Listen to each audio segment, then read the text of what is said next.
একজন আদর্শ স্বামীর দায়িত্ব কি কি? ঘরে কি বিড়াল পালন করা যাবে? সুদী ব্যাংকে চাকরি করে সুদমুক্ত থাকার উপায় কি? ঘুষ না খেলেও জোর করে দিয়ে যায় এমন চাকরি করা কি যাবে? হুজুর এশার পর কি তাহাজ্জুদ পড়া যাবে? জাম খাবার সময় কি সালাম দেওয়া যাবে? ইসমে আজম নিয়ে কিছু বলেন, এ দোয়া কখন আমল করব? একজন আদর্শ স্বামীর দায়িত্ব কি কি?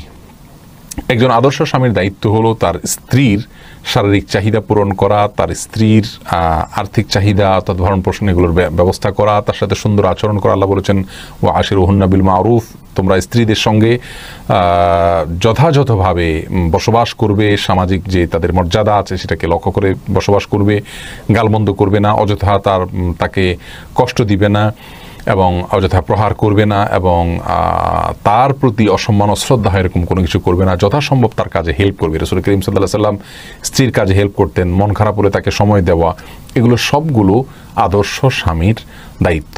সেই সাথে আদর্শ স্বামী তার স্ত্রীকে আখিরাতের পথে পরিচালিত করবেন, জান্নাতের পথে যেতে সহায়তা করবেন, কোরআন হাদিস শেখার জন্য সহায়তা করবেন। বিশেষ করে তারা বাইরে যেতে পারেন না, সব জায়গায় যেতে পারেন না, শিখতে পারেন না, সেক্ষেত্রে তাদের ইসলামিক নলেজ অর্জনের জন্য পথগুলো উন্মোচন করে দিবেন, বাহির থেকে ভালো কিছু জানলে তাদেরকে শেয়ার করবেন। সুন্দরভাবে তাদের সাথে বসবাস করা, তাদেরকে স্যাটিসফাইড করা, এটা আদর্শ স্বামীর গুণ। একটা পর্যায়ে গিয়ে সেই স্ত্রী যখন বলবেন যে হ্যাঁ আমার স্বামী একজন ভালো মানুষ সার্বিকভাবে, তখন তিনি আল্লাহর কাছেও ভালো হিসাবে বিবেচিত হবেন। অতএব তার কাছ থেকে সার্টিফিকেট যেহেতু নিতে হবে বিধায় তাকে সন্তুষ্ট করার বৈধ সমস্ত উপায়গুলো আমাদের অবলম্বন করতে হবে, সেক্ষেত্রে আদর্শ স্বামী হওয়া যাবে। মাহফুজ মুন্না, আপনি জানতে চেয়েছেন ঘরে কি বিড়াল পালন করা যাবে? উত্তর হলো অবশ্যই করা যাবে, কোনো অসুবিধা নেই। আমরা জানি বিখ্যাত সাহাবী আবু হুরায়রা রাদিয়াল্লাহু তাআলা আনহু, যার মূল নাম আব্দুল্লাহ অথবা আব্দুর রহমান বহন করার নাম ছিল, সেই ব্যক্তি, সেই সাহাবী, প্রসিদ্ধ সাহাবী, সবচেয়ে বেশি হাদিস বর্ণনাকারী সাহাবী, তিনি কিন্তু জামার হাতার মধ্যে বিড়াল নিয়ে রাসূল আকরাম সাল্লাল্লাহু আলাইহি ওয়াসাল্লামের দরবারে এসেছেন, তার নিকটে এসেছেন, তার মজলিসে এসেছেন, তার মানে মসজিদে এসেছেন। তাহলে সেখান থেকে বোঝা গেল বাসা বাড়িতে বিড়াল থাকতে পারে। তাছাড়া নবী সাল্লাল্লাহু আলাইহি ওয়াসাল্লাম বলেছেন ফাইন্নাহা মিনাত তাওয়াফিনা আলাইকুমুত তাওয়াফাত, কারণ বিড়াল এটা তোমাদের মাঝে, তোমাদের বাসা বাড়িতেই থাকে, এরকম একটা কথা তিনি বলেছেন। তার মানে বাসা বাড়িতে বিড়াল থাকার বিষয়টিকে নবী সাল্লাল্লাহু আলাইহি ওয়াসাল্লাম এলাও করেছেন, বিধায় বাসা বাড়িতে বিড়াল থাকতে কোনো অসুবিধা নেই। এরপরে সঞ্জিদা শারমিন হিমু, আপনি জানতে চেয়েছেন যে সুদী ব্যাংকে চাকরি করে সুদমুক্ত থাকার উপায় কি? দেখুন, সুদী ব্যাংকে চাকরি করে সুদমুক্ত থাকার একমাত্র উপায় হলো যে আপনি সুদী ব্যাংকের এমন কোনো পদে কাজ করবেন যেই পদে কাজ করলে সরাসরি সুদের সাথে কোনো সম্পৃক্ততা আপনার থাকবে না। অর্থাৎ কথার কথা সুদের স্যাংশন করা, সুদের সাক্ষী হওয়া, সুদের হিসাব রক্ষণ, এরকম কোনো কিছুর সাথে আপনি সম্পৃক্ত থাকবেন না। এরকম কোনো কিছুর সাথে যদি আপনি সম্পৃক্ত না থাকেন তাহলে সেক্ষেত্রে ইনশাআল্লাহ আশা করা যায় আপনার সেই চাকরি জায়েজ হবে এবং হালাল হবে। আর এরপরে বেলাল, আপনি জানতে চেয়েছেন ঘুষ না খেলেও জোর করে দিয়ে যায় এমন চাকরি করা কি যাবে? জোর করে দিয়ে যাবে কিভাবে? আপনি ফেলে দিবেন, নিবেন না, হ্যাঁ, এরপরে যদি সে ফেলে চলে যায় তাহলে সেক্ষেত্রে আপনি অন্য কোনো দানে খাতে দিয়ে দিবেন। মানুষ সে যদি জোর করে দিতে পারে, আপনি জোর করে ডিনাই কেন করতে পারবেন না? জোর করে দেওয়া যত সহজ, জোর করে ডিনাই করা তার চেয়ে বেশি সহজ। এজন্য সদিচ্ছা দরকার সেরকম, যে আমি নেব না, আর না হোক দিলে আপনি আপনার কাজে আমি করব না। শারমিন হোসেন জানতে চেয়েছেন হুজুর এশার পর কি তাহাজ্জুদ পড়া যাবে? উত্তর হলো হ্যাঁ যাবে। রাতের যে নামাজ তাহাজ্জুদের যে ফজিলত সেটা অর্জন হবে এশার পর থেকে। যেই কোনো নামাজ আমরা পড়বো 2 রাকাত 4 রাকাত করে করে, এশার সুন্নত পড়লেন, এরপরে অতিরিক্ত যাই পড়বেন আপনি সেটাকে তাহাজ্জুদ হিসাবে গণ্য করা হবে। তবে তাহাজ্জুদ মূলত হুজুদ থেকে, যেটা ঘুম থেকে উঠে পড়া হয়, অর্থাৎ তাহাজ্জুদের মূল ভার্সনটা হলো, সবচেয়ে ফজিলতপূর্ণ ভার্সনটা হলো ঘুম থেকে উঠে রাতের শেষ প্রহরে পড়া, অথবা জেগে থাকলেও রাতের শেষ প্রহরে পড়া। কিন্তু যদি সেটা করতে না পারেন তাহলে রাতের প্রথমাংশে শুরুর দিকে পড়লে সেটাও ইনশাআল্লাহ বিইذনিল্লাহ তাহাজ্জুদের বা কিয়ামুল লাইলের সওয়াবকে এনে দিবে। আমরা অনেকে এটা জানি না। আপনার কাছে যদি আখের গোড়ার অংশ না থাকে তো আপনি আগের অংশ খাবেন, অর্থাৎ সাধ্য অনুযায়ী চেষ্টা করবেন।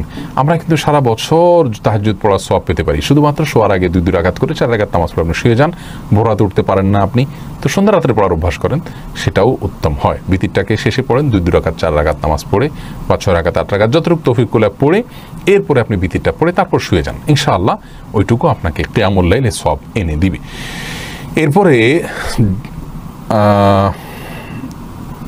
আরেক ভাই প্রশ্ন করেছেন জাম খাবার সময় কি সালাম দেওয়া যাবে? হতে পারে, কোনো অসুবিধা নেই, সালাম দেওয়াতে কোনো অসুবিধা নেই।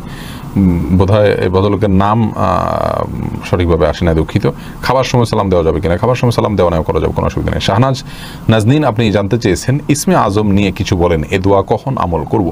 ইসমে আজম নিয়ে অনেক দীর্ঘ আলোচনা প্রিয় বোন আমার। ইসমে আজম নির্দিষ্ট করে কোনটাকে বলা হয়ে থাকে এটা নিয়ে অনেকগুলো আলোচনা আছে, ইনশাআল্লাহ বিদিনিল্লাহ আমরা এটা নিয়ে বিস্তারিত আপনি যেমনটি বলেছেন সেভাবে কোনো একটা ক্লিপে আলোচনা করব। এমডি আলাউদ্দিন আপনি জানতে চেয়েছেন জমি বন্ধক এর নামে বছরে একটা নির্দিষ্ট পরিমাণ টাকা বা চাউল নিলে ওইটা কি হারাম বা জায়েজ আছে?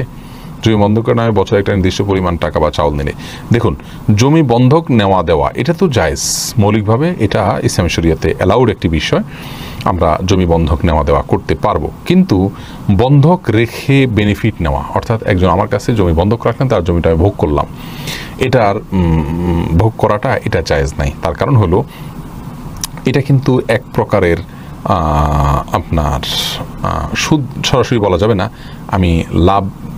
আমি তাকে লোন দিয়ে তার জন্য বেনিফিট নিচ্ছি, যার কারণে এটা জায়েজ নাই, গুনাহের কারণ। এমডি আলাউদ্দিন জানতে চেয়েছেন জমি বন্ধকের নামে বছরে একটা, সরি আপনার প্রশ্ন উত্তর দিয়েছি। এরপরে এমডি তামিম আপনি জানতে চেয়েছেন অ্যাডসেন্সের ভিডিও মানুষ ও প্রাণীর অ্যাড অফ করে দিয়ে যদি শুধু টেক্সট অ্যাড অন রাখি, আবার মদ, ক্যাসিনো ইত্যাদি আমার জানা মতে যেগুলো হারাম এগুলো অ্যাড অফ রেখে যে টাকা পাবো তাকে হালাল হবে, সম্পূর্ণ হালাল হবে যদি সেভাবে আপনি করতে পারেন। কিন্তু ইউটিউবে বিশেষ করে এটা পরিপূর্ণভাবে কন্ট্রোল করা যায় না, কিছু থাকে নিজের কন্ট্রোলের বাইরে, আমি যতটুকু জানি।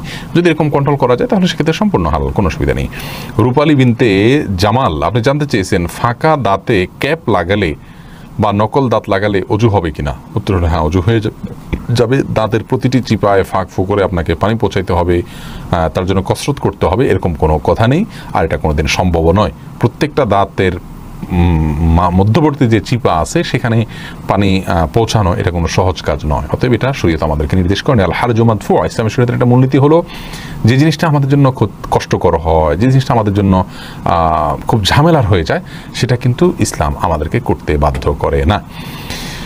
এরপরে এমডি মশিউর রহমান আপনি জানতে চেয়েছেন আপনার মাদ্রাসার স্টার্ট সম্পর্কে জানতে চাই। ভাই মশিউর রহমান, আমাদের মাদ্রাসা ঠিক কবে স্টার্ট হবে সেটা নির্দিষ্ট করে এই মুহূর্তে আমরা বলতে পারছি না। আমাদের একটা পরিকল্পনা আছে রমাদানে মাদ্রাসার আংশিক স্টার্ট করা, হিফজ এবং প্রি হিফজ, যার সঙ্গে অ্যারাবিক এবং ইংলিশ ল্যাঙ্গুয়েজ এবং ন্যাশনাল কারিকুলাম থাকবে, এবং এটা 10 বছর মেয়াদি একটা কমপ্লিট সিলেবাস আমাদের তৈরি করা, সেটা আমরা হয়তো রমাদানে ইনশাল্লাহ অ্যাপ্লাই করব, আগামী রমাদান থেকে আল্লাহ যদি বাঁচিয়ে রাখেন।